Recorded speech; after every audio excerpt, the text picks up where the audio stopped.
Hi everyone, विवेक गुरुजी channel में आपका स्वागत है। मैं Vivek Singh. We are going to understand कि how to read the index of 8 core sector industries. हम जा रही है समझने कि जो 8 कोर सेक्टर हैं अपने इंडिया में, उसके इंडेक्स को हम कैसे रीड आउट करते हैं। ठीक है, तो आपका समय मैं बहुत ज़्यादा नहीं लूँगा। आपको 10 मिनट मेरे साथ बस बने रहना है। 10 मिनट आपका मन करे वीडियो को पॉज कर दीजिए, वीडियो को फॉरवर्ड कर दीजिए, चाहे वीडियो को बैकवर्ड कर दीजिए, लेकिन ये इंपॉर्टेंट टॉपिक है। और ऐसा नहीं कि ये जो है केवल यूपीएससी के लिए इंपॉर्टेंट टॉपिक है, ये सारे एग्जाम के लिए बहुत इंपॉर्टेंट टॉपिक है।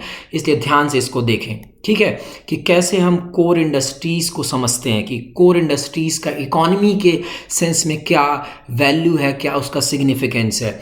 और उसके पहले डिस्क्रिप्शन बॉक्स में आप जाएंगे, अनअकैडमी के एप्लीकेशन को आप डाउनलोड करेंगे, क्योंकि अगर आपका सपना है कि आप सिविल सर्विस एग्जामिनेशन को बीट करना चाहते हैं, तो उसके लिए आपकी कैसी स्ट्रैटेजी होनी चाहिए, किस तरीके का आपका अप्रोच होना चाहिए, किस तरीके की आपकी कॉम्प्रिहेंसिव स्ट्रैटेजी होनी चाहिए।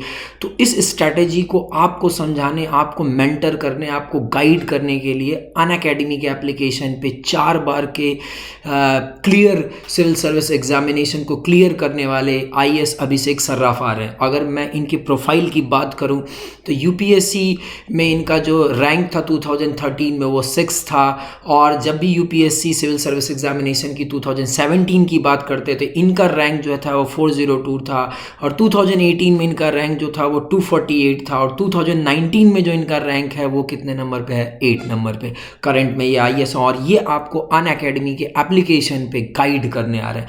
सो इनसे गाइडेंस लेना आपका एक धर्म बढ़ता है, आपका एक कर्तव्य बनता है। इसलिए इनको जरूर देखिए, इनको जरूर सुनिए। इसलिए अनअकैडमी के एप्लीकेशन को डाउनलोड करिए। और ऐसा ही नहीं कि ये आपको गाइड ही करेंगे, क्योंकि हम क्या कहते हैं, without base there is no building. क्योंकि अगर आप यूपीएससी की प्रिपरेशन कर रहे हैं तो बेसिक अप्रोच होना जरूरी है, और अनअकैडमी के एप्लीकेशन पे आपको बेसिक अप्रोच को आपको कैसे स्ट्रॉन्ग करना है, कौन कौन सी उसकी स्टैंडर्ड बुक लिस्ट होगी, आपको उसके साथ साथ ये भी बताया जाएगा कि आप कैसे जो है सेल्फ नोट्स बनाए करंट अफेयर के लिए। और चूंकि जब आप प्रीलिम्स का एग्जामिनेशन देते हैं तो उसमें फैक्चुअल इन्फॉर्मेशन होती है, तो उस फैक्चुअल इन्फॉर्मेशन को के लिए आपको शॉर्ट नोट्स दिया जाएगा, और 6000 एमसीक्यू दी जाएगी जो साल भर आपको मिलती रहेगी, ताकि आप उसको सॉल्व करें। क्योंकि अगर आप पढ़ रहे हैं तो जब आपके सामने एमसीक्यू होगा, जब आप उसको सॉल्व करेंगे, तो आपको ये समझ में आएगा कि नहीं, हाँ, आप कितना एलिवेट कर रहे हैं अपने आप को जिस एग्ज़ाम की आप प्रिपरेशन कर रहे हैं। तो इसलिए अभिषेक सर्राफ के क्लास को आप मिस न करिए।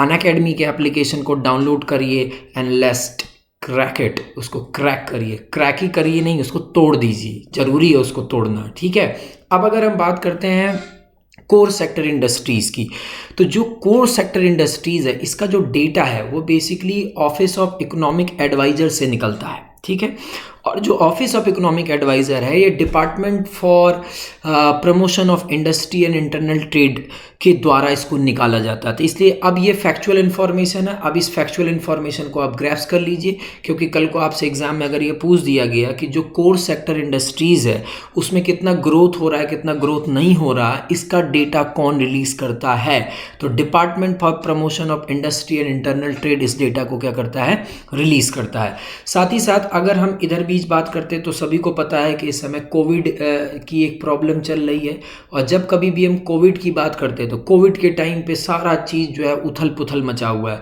तो अगर हम सितंबर 2019 और सितंबर 2020 में देखें कि जो ये कोर सेक्टर इंडस्ट्रीज़ हैं, इनके ग्रोथ में क्या हुआ है, तो आपको ये पता चलेगा कि ये कॉन्ट्रैक्ट की है। कॉन्ट्रैक्ट मतलब सिकुड़ गई है, कम हो गई है, क्योंकि उतना ज़्यादा जो बेसिकली इकोनॉमिक एक्टिविटी है आपके कंट्री में नहीं हो पा रही है ड्यू टू लॉकडाउन। लोगों की जॉब चली गई, इस वजह से बहुत सारा प्रॉब्लम जो है इस सेक्टर में हुआ है। तो इसलिए ध्यान रखिए, क्योंकि अगर हम अप्रैल 2020 से सितंबर 2020 के बीच में देखें तो जो ये कोर इंडस्ट्रीज़ का इंडेक्स है वो कॉन्ट्रैक्ट किया है 14.9%। देखिए ये डेटा याद करना बहुत ज़रूरी नहीं है, लेकिन आपको एक एनालिसिस पता होना चाहिए, क्योंकि जब कभी भी आप सिविल सर्विस के एग्ज़ाम को देते हैं तो उसमें जब कभी भी क्वेश्चन आप प्रीलिम्स को देते हैं या मेंस में आपको ऐसे लिखना पड़ता है तो उसमें डेटा का कंपैरिजन करके क्वेश्चन जरूर पूछ दिया जाता है। इसलिए डेटा याद ना करिए, लेकिन आपको ये पता होना चाहिए कि सितंबर 2019 और सितंबर 2020 इन दोनों में ही क्या क्या रहा जो है कोर इंडस्ट्रीज़ के सेक्टर के मामले में। तो वो कॉन्ट्रैक्ट की है, जैसा कि ये इंडेक्स दिखा भी रहा है कि ये काफ़ी बुरी तरीके से नीचे जा रहा है। अगर हम इस इंडेक्स की बात करें कि ये जो कोर इंडस्ट्रीज़ होती हैं, इन कोर इंडस्ट्रीज़ का इकोनॉमी में क्या सिग्निफिकेंस होता है, तो हम ध्यान से बात करते हैं तो ये आपके देश का सबसे मोस्ट फंडामेंटल इंडस्ट्री है, जो आपके इंडियन इकोनॉमी में जो वॉल्यूम ऑफ प्रोडक्शन है उसको बताता है कि वॉल्यूम ऑफ प्रोडक्शन क्या है। मतलब वॉल्यूम का मतलब वॉल्यूम को हिंदी में अगर हम बोले तो मतलब अगर हम मान लो कि एक एग्जांपल लेते हैं कि कोर इंडस्ट्रीज़ में टोटल 8 सेक्टर आते हैं, तो उसमें सबसे पहला होता है कोल होता है, दूसरे नंबर पर नेचुरल गैस होता है, क्रूड ऑयल होता है, रिफाइनरी प्रोडक्ट होते हैं, फर्टिलाइज़र होता है, स्टील होता है, सीमेंट होता है और इलेक्ट्रिसिटी होती है। तो अगर मैं इन 8 सेक्टर्स की बात करता हूँ तो ये जो 8 सेक्टर हैं ये आपकी इकोनॉमी का सबसे फंडामेंटल, मतलब समझ लो कि ये बेस है, क्योंकि इनके बिना और कोई भी इकोनॉमिक एक्टिविटी उतनी तेज़ी से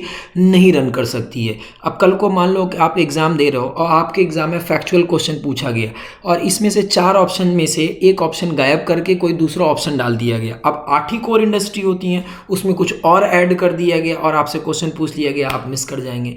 इसलिए आपको यह भी पता होना चाहिए कि कोर इंडस्ट्री में कितने सेक्टर्स आते हैं। तो 8 सेक्टर्स आते हैं और उन 8 सेक्टर्स का नाम क्या है वो आपके सामने है। आप पॉज करके वीडियो उसको नोट कर लो क्योंकि वो ज़रूरी है, ठीक है। और जो ये इंडेक्स होता है, इस इंडेक्स में क्या होता है कि सारे चीज़ों को एक वेट दिया जाता है। अगर कोल है तो उसको एक अलग वेट दिया जाएगा, नेचुरल गैस है तो उसको अलग वेट दिया जाएगा, क्रूड ऑयल है तो उसको अलग वेट दिया जाएगा, रिफाइनरी प्रोडक्ट है तो उसको अलग वेट दिया जाएगा, फर्टिलाइज़र है तो उसको अलग वेट दिया जाएगा। तो ऐसे ऐसे करके उनको वेट दिया जाता है। और जो ये वेट होता है ये बेस ईयर के हिसाब से होता है, और जब भी हम बेस ईयर की बात करते हैं तो 2011 और 2012 होता है, ठीक है। जैसा कि आपको यहाँ पे ये वेट आपको याद रखना है, क्योंकि एग्जाम में इस वेट से भी क्वेश्चन आता है कि जो कोर इंडस्ट्री है उसमें सबसे हाईएस्ट वेट किसका है। तो जब कभी भी हम रिफाइनरी प्रोडक्ट की बात करते हैं इसका सबसे लार्जेस्ट वेट है, और जब कभी भी हम सीमेंट की बात करते हैं तो इसका सबसे लोवेस्ट वेट है।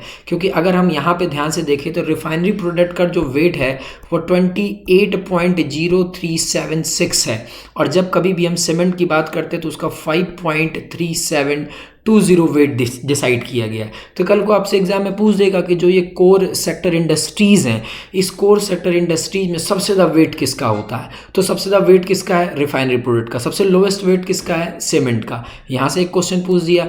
बाकी ये 8 कोर इंडस्ट्रीज़ हैं। अब इसमें से एक ऑप्शन, 2 ऑप्शन, 3 ऑप्शन, अब यहाँ पे चौथा ऑप्शन आपको कुछ और दे दिया और आपसे क्वेश्चन क्या कर दिया है, पूछ दिया कि ऑड वन इसमें से निकालिए कि कौन सा ऑड है। तो ये आपके दिमाग में होना चाहिए। और इन्हीं वेट के हिसाब से ये देखा जाता है कि पिछले क्वार्टर में कितना कौन सा सेक्टर ग्रोथ किया है और जो करंट क्वार्टर चल रहा है उसमें कितना ग्रोथ हो रहा है। फिर दोनों को कंपेयर किया जाता है, फिर कंपेयर करके ये बताया जाता है कि नहीं, हाँ ये जो सेक्टर है ये आगे निकल रहा और ये सेक्टर क्या करना है, पीछे निकल रहा है। तो इसी वेट को आपको याद रखना है, ठीक है। कैलकुलेशन का मेथड याद रखने की कोई ज़रूरत नहीं है, ठीक है, लेकिन आपको ये पता होना चाहिए किसका वेट ज़्यादा है, किसका वेट कम है, कौन सा सेक्टर आगे निकल रहा है, कौन सा सेक्टर पीछे निकल रहा है। क्योंकि यही मेन है, क्योंकि बिना कोयले के, बिना क्रूड ऑयल के, बिना नेचुरल गैस के, बिना रिफाइनरी प्रोडक्ट के, बिना फर्टिलाइजर के इकोनॉमी में और भी सेक्टर इससे जुड़े हुए हैं, क्योंकि इनके बिना जो इकोनॉमी है वो कभी भी एक्सेलरेट नहीं कर सकती है। इसीलिए इनको कोर सेक्टर बोला जाता है, ठीक है। तो thanks for watching me, this is Vivek Guruji, bye bye, and please download the Unacademy, bye bye.